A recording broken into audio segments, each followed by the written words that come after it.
So we come to the the 15th move of the 18 form qigong sequence. Basically, this is the 23rd move of the whole 35. I've put 3 forms together, just done the 8 brocades. Then we're going through the 18 form qigong sequence, which is the 15th of, and then a 9 form at the end, which is something I picked up in the Himalayas.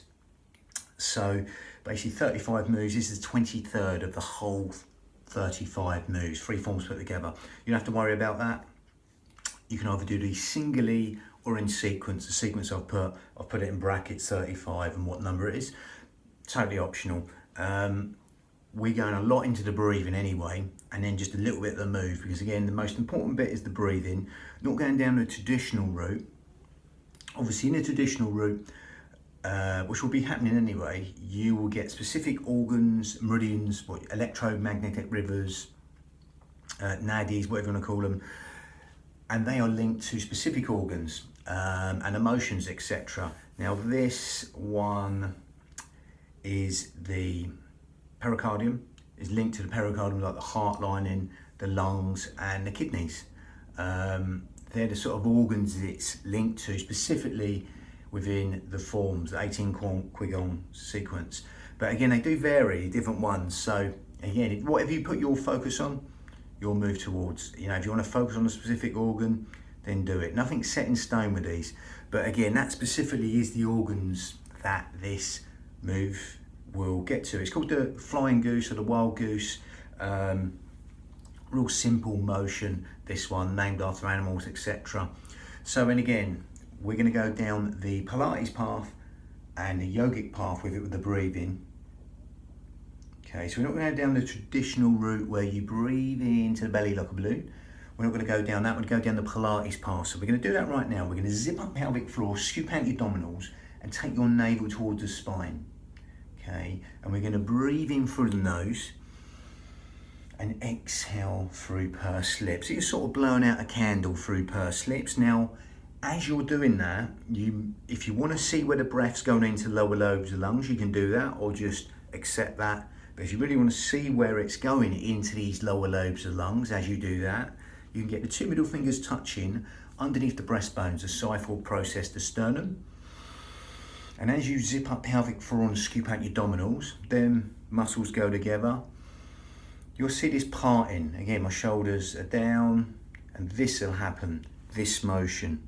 Okay, and you'll feel them 2 middle fingers slightly parting, just like seaweed on the bottom of the seabed, to the sides and back, just adding width to the lungs and length to the out breath. Okay, it's what we call lateral thoracic breathing. As you zip up pelvic floor and scoop out your abdominals, that helps you breathe anywhere but the belly button. It helps you breathe into these lower lobes of lungs, your intercostals, the ribs, anywhere but the stomach. Okay, and it helps us use the pelvic floor and the corset muscle, 3 layers deep, what we call the transverse abdominis, which is supporting the spine in the most efficient manner, helping us breathe anywhere but the belly button. So as you do that right now, you can take them fingers away, safe in the knowledge, as you breathe in through the nose right now and exhale through pursed lips and zip up and hollow, scoop out your abdominals.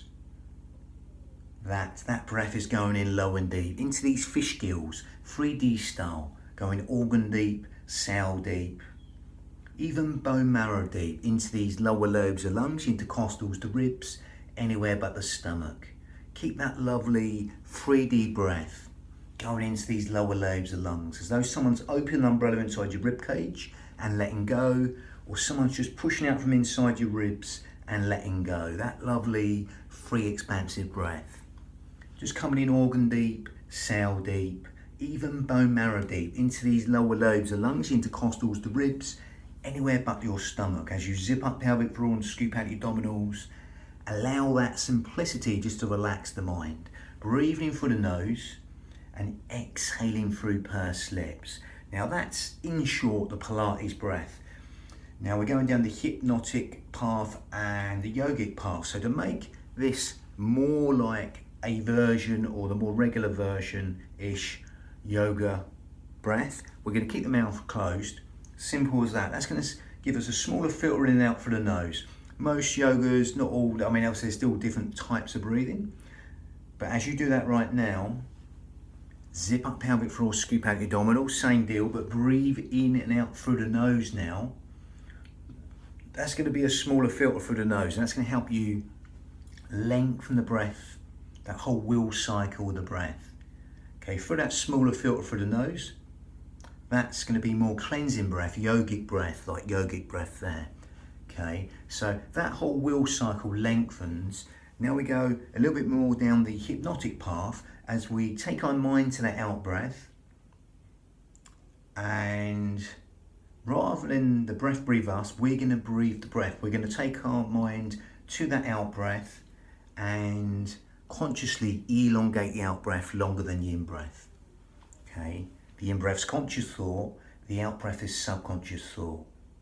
So by extending the out breath longer than the in breath, we're encouraging sleep, digestion, rest and relaxation to all be benefited by elongating the out breath longer than the in breath, encouraging them restful relaxation responses and endless streams of comfort. As you do that right now, keep zipping up pelvic floor, scooping out your abdominals, breathing out through the nose, or you simply elongate the out breath longer than the in breath. Now you can stick with that, that's perfectly good enough.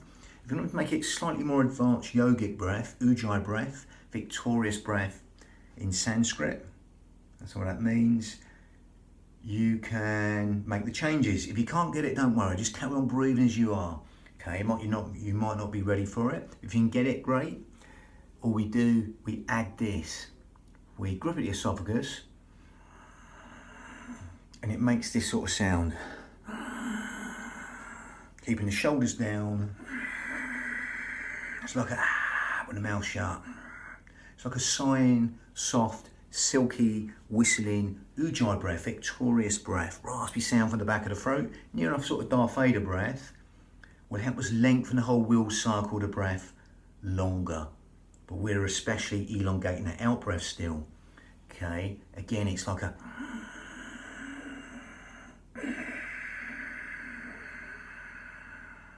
you'll get that sound. If you can't get it, don't worry. Ujjayi breath or not, just carry on zipping up pelvic floor, scooping out your abdominals, focusing on that out breath, elongating that out breath. And that smaller filter through the throat will again lengthen the breath even longer. Okay, in yoga, that gets you into the postures, etc., in a more easier state. And that ujjayi breath will help stimulate the nervous system and heat up the nervous system. Helps us build the heat within the body, helps us fan the fire to burn all the toxins in the body. Ujjayi breath, victorious breath. Okay, seashore breath. That gives the mind something to focus on as we're doing this right now. Okay. Be aware, whatever breath you're doing, be aware of the sound of the breath, the feel of the breath, as it weaves that tapestry of relaxation and every single organ, cell, sinew the body at will. Ujjayi breath, victorious breath, helps stimulate the thyroid gland, which helps with weight control, etc. Helps us build the heat within the body. You can't get that, don't worry. Carry on zipping up pelvic floor, scooping out your abdominals, breathing out through the nose and elongating that out breath longer than the in breath. Encouraging them restful relaxation responses and endless streams of comfort. Lovely. The in breath's conscious thought. The out breath is subconscious thought. Okay, so that elongating that out breath, that subconscious out breath, will help the parasympathetic nervous system, all the things you don't think about, sleep, digestion, rest, and relaxation. We're benefited right now. As you zip up pelvic floors, scoop out your abdominals, and elongate the out breath longer than the in breath, allowing that simplicity to relax the mind at will. Lovely.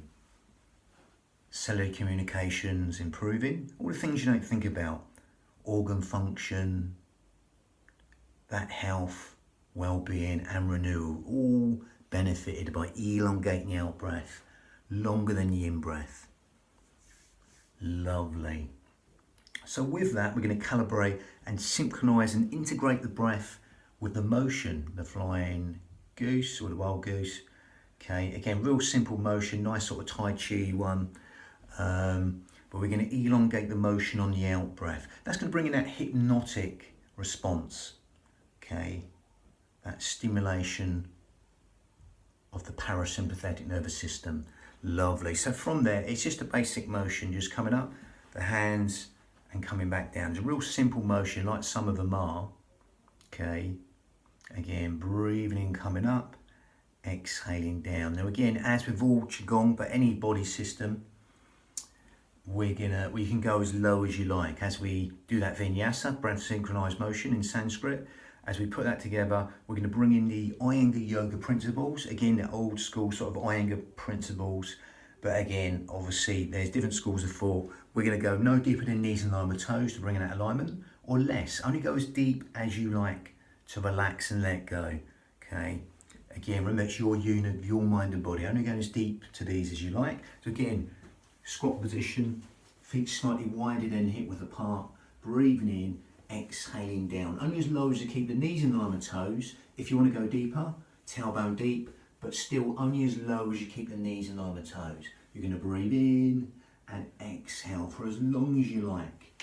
Okay, so again, being brief on that leg description, I've gone into it in other tapes. The main thing, we're going to breathe in, and as we come down, we're going to exhale down, nice and slow.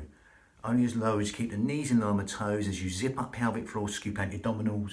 You breathe in, come up. If you want to do this still, you can do. Or come down. Exploit the range, speed and tempo. Only go down as deep as you like. But we're going to elongate the out breath longer than the in breath on this motion coming down. So it'll be a bit sharper coming up. And we're lengthening the out breath as we come down. Shoulders down. Imagine that soft V between your shoulder blades. The motion's really easy with this one. Imagine that soft V between the shoulder blades. That trickle of water just running down the spine and dispersing. Mounting the shoulders over hips, head over shoulders. Lengthen up for the crown. As if there's a puppet string, a hook, a brace on your head. Pulling your head up towards the ceiling. Okay, zip up, scoop out your abdominals. Gather in. Keep the hands nice and loose and light. And just elongate the motion on the out breath for as long as you like. Lovely. So that was the wild goose. Again, 3 more in an 18 qigong sequence. We got bouncing the ball coming up, and a few others. But again, that was 23 of the whole 35. Bang. Lovely.